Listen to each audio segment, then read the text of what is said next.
Hello everyone, it is a sunny day down here in the Newport, Tennessee area, and I am at Tennessee Moonshine. It's Bootleggers Distillery. It is a cool place right next to I-40. Take a look at it and come give these guys a visit. I'm gonna go in here and do a little tasting in a minute and show you guys around. We're right off of I-40 near Newport, west of Newport, I do believe. And we're going to go in here and meet the distiller. Ooh. All right. Wow. Look at this place. Yeah, looking good in here. What's going on, brother? All right. Doing all right? That's the first time I've ever been here. Good. Good, good. Copper Kelly. Derek. Glad to meet you, Derek. You too. Cool, cool.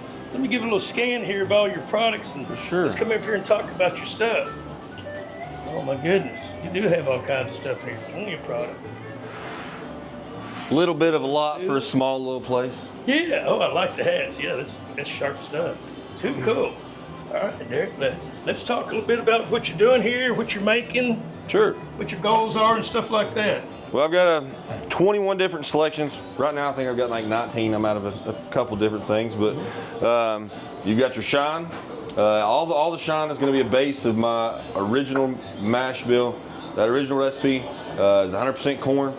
That recipe is actually from my family, but all done in-house. I'm actually one of the few distilleries in East Tennessee that makes 100% in-house. So all of it starts as this.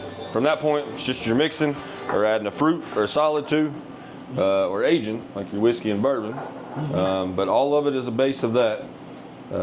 And like I said, that's 100% corn on that mash bill. Wow. Yeah, take a look at your products here. Nice. You do have several products. Well, I'm a big bourbon man myself, so I pick on your bourbons and whiskeys the most. The girls can have the flavors. Right. We gotta have something for everybody, though. But I do like the fact you put the fruit or the pickle or whatever a lot. I try to keep them natural where I can. So the cherry, the jalapeno, the pickle, the pineapple, and actually my blackberry is all natural too. So a lot of people do blackberry right now. Most of them are syrup based as well. So that's kind of difference there. Apple pie is also another natural one. This is actually my papaw's recipe. But that one's actually made with a fresh cider, a couple other spices and stuff. Oh yeah, cider. Yeah. Your two whiskeys here, since you're a whiskey person. I'm actually out of the bourbon right now. I do have it aging, so you got my barrels back here in the back. Oh yeah. It's working, but still got a couple months left on those bourbons to come out. As you can see, I'm small distillery, so as far as storage goes, I just keep a couple of bourbon barrels rolling at a time. But I'll actually reuse those, and that's how I make my whiskey. The Select here is actually a 3-year age. Still the original mash bill, so 100% corn. 3-year age, barrel proof, so whatever I bring it out of the barrel at is what I bought on that. So that was actually a 96. And then we do another little concept-wise as far as the whiskey goes, but this one's actually purely bottle aged. So basically, I'll take the original, put it straight in there. The oak that's in it is what actually brings the color and the flavor to it. So basically, like having the barrel in the bottle, just going to continue to age what's on your shelf. It looks good. Yeah, it's that one's actually only about 6 months in, so you can see how much work this actually does because it's so concentrated in the bottle. It'll actually push through a lot of color and flavor real quick. Oh yeah. I actually did have a bourbon here recently. I made so after Helene, I mean we were down and out for about 6 months. I mean the interstate just now opened back up. Yeah. Within the past 2 weeks, so I'm just now trying to get customers back in. But there's a bottle right there behind you. I made it right after we opened back up from Helene. And I only did 15 cases of it, but the proceeds went back to help out a couple families that had lost everything. But I called it Helene. It was my Helene bourbon. It was just a little bit that I had left at the bottom of the last bourbon barrel that I pulled, but I sold them all in about 3 weeks. So sorry, you can't have none of that. All gone. All right. Yeah, this is really a nice place you got going on. You mind showing us? Yeah, you want to go around the back side here? Can I see what we're working at? Yeah.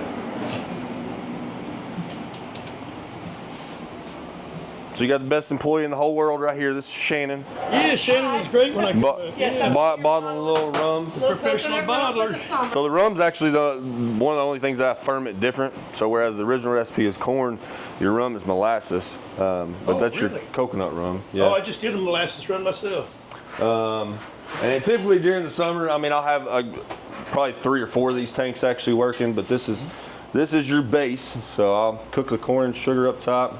Yeah. Drop it into this tank here and let it work for about 7 to 10 days. Let that yeast eat that sugar. Then you're left with a corn beer. Yeah. From that point, all that corn will kind of settle at the bottom.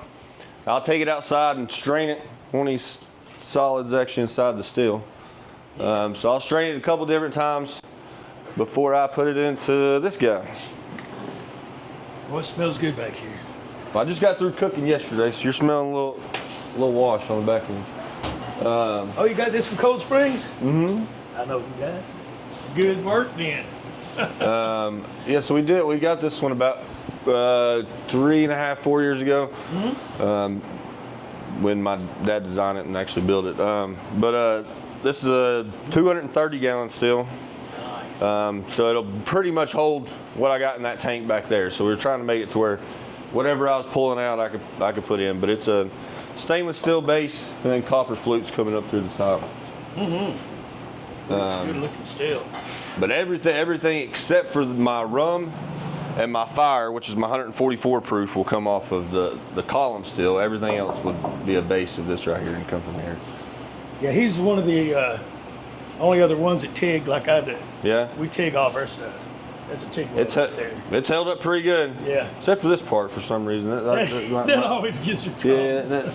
problems. Darn 12-inch caps are JB Weld's been my best friend for these little bits of hold. But it's just I mean, as much as I run, I mean, it just kind of part of what it is. You know, you got to put maintenance on when you're running. Yeah. Yeah. Who did the wood around it for you? He did that too. Oh, yeah. did he? Yeah. He did a good job. Yeah, he did that too. Because you know, Confederate Stills of Alabama did it for a long time. Do what now? Confederate Stills of Alabama did this for a long time. Oh, he was probably one of the first ones to do it. Yeah. I used to build the heads for him. He's out of business now, though. Yeah, no, they did a good job though. I mean, it's held up well. Oh, he does good quality work. I've seen his work before. Yeah. Mm-hmm. I like the head. Real nice head. And then you just got your column still here, a little 25 gallon. Yeah. But like I said, that's what I get my fire, which is my high proof. So I rerun my tails in here, and then I'll get my high proof from that. Yeah. And then my rum, and actually I make a rye too, which is 100% rye. So I love rye. Well, most of your rye mash bills are a mix of corn or wheat or barley or something like that. Mine's a 100% rye, same as the corn mash bill. That's nice. Yeah. I've done that same design. Stole some stainless and done that same design. That's too funny. That's a good looking Worked setup. that out pretty good. Yeah, man, you've got a nice setup here. It does the job, like I said. We're just little guys, but it does the job for one. Oh, yeah. Rest is just. Little, but you're bigger than a lot of them. Right. Rest is just storage. Then you got your barrels and stuff up top, like I said. You got your whiskey barrels are up top, and then these 3 right here are my bourbon barrels. Yeah, got a few stacked away. That's too cool. Oh, you got some flavors and everything, huh? Yeah, so during the summer, you got all your rafting and stuff that comes through here, so yeah, I'll have actually 8 of these machines working for slushies at one time. On this I don't blame you. I don't blame you. They're really fun. I like it myself. That's too funny. Oh my goodness. Yeah, you've done a great job. I really like the place. I wish I'd stopped here before. It's just, how it is when you travel. You just whip through, you know what I mean? Well, you know where we're at now. Easy stop off the interstate anyway. Yeah. Hey, thanks for having me and talking. And I'll come back again. We'll do another interview and follow up later. How's that sound? Sounds good, brother. Appreciate you, man. Good meeting you guys. Shannon, thank you. Say bye.